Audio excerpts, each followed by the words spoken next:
Hello guys, ഇന്ന് നമ്മൾ ചെറുകുന്ന് അമ്പലത്തിൽ ഉത്സവം കാണാൻ വേണ്ടിയിട്ട് പോവാം.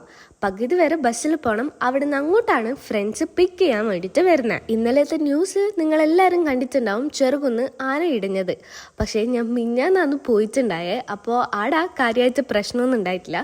മാത്രമല്ലാണ്ട് വെടിക്കെട്ടില്ലാത്ത ദിവസമാണ് ഞാൻ അങ്ങോട്ടേക്ക് പോയിട്ടുണ്ടായത്. ഞാനൊരു 5 o'clock ആകുമ്പോൾ ഇറങ്ങിയിട്ടുണ്ടായിന്. പക്ഷെ ബസ്സൊക്കെ പിടിച്ച് ഫ്രണ്ടിൻ്റെ അടുക്ക് എത്തുമ്പോൾ തന്നെ ഒരു 6:30 ഒക്കെ ആയിന്.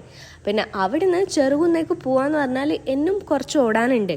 എൻ്റെ വീട്ടിൽ നിന്നാണ് ഇത്രയും ദൂരം. ഫ്രണ്ട്സിൻ്റെ വീട്ടിൽ നിന്നൊക്കെ ഒരു 10 മിനിറ്റുള്ള ഓട്ടേ ഉള്ളൂ. അവിടെ എല്ലാം സ്റ്റാർട്ട് ആവാൻ വേണ്ടിയിട്ട് 7:30 ഒക്കെ ആവുമെന്ന് അറിഞ്ഞുകൊണ്ട് തന്നെ നമ്മൾ ചായ കുടിച്ചിട്ട് പോവാന്ന് വിചാരിച്ച് അങ്ങനെ ചായ ഒക്കെ കുടിച്ച് നേരെ അവിടത്തേക്ക് വിട്ട്. അവിടെയാണെങ്കിലോ നല്ല തിരക്കുണ്ടായിന്. പക്ഷെ ഇതൊന്നുമല്ല ശരിക്കും തിരക്ക് എന്നാണ് അവരുടെ അഭിപ്രായം. ഈ വെടിക്കെട്ടില്ലാത്തോണ്ട് അത്ര ഇത്ര തിരക്കുറവ്. അപ്പൊ അതും കൂടി ഉണ്ടെങ്കിൽ എത്ര തിരക്കായിരിക്കും. അതവിടെ ഇരിക്കട്ടെ.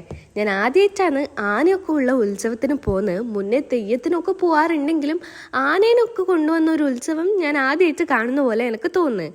അങ്ങനെ അണ്ടല്ലൂരുള്ള പോലെ തന്നെ അങ്ങനെ തൊട്ട് ഇങ്ങ് വരെ ഫുൾ കടകളാണ്.